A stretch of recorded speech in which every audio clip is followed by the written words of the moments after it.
Mangingisda tayo. Walang isda ngayon sa mga oras na to. Sa katunayan, kahit anong oras, walang isda rito. Pedro, isang oras lang ang hiling ko. At bibigyan kita ng panibagong buhay.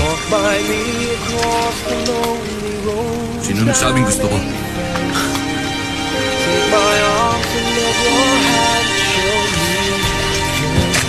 Sinasabi ko sa'yo,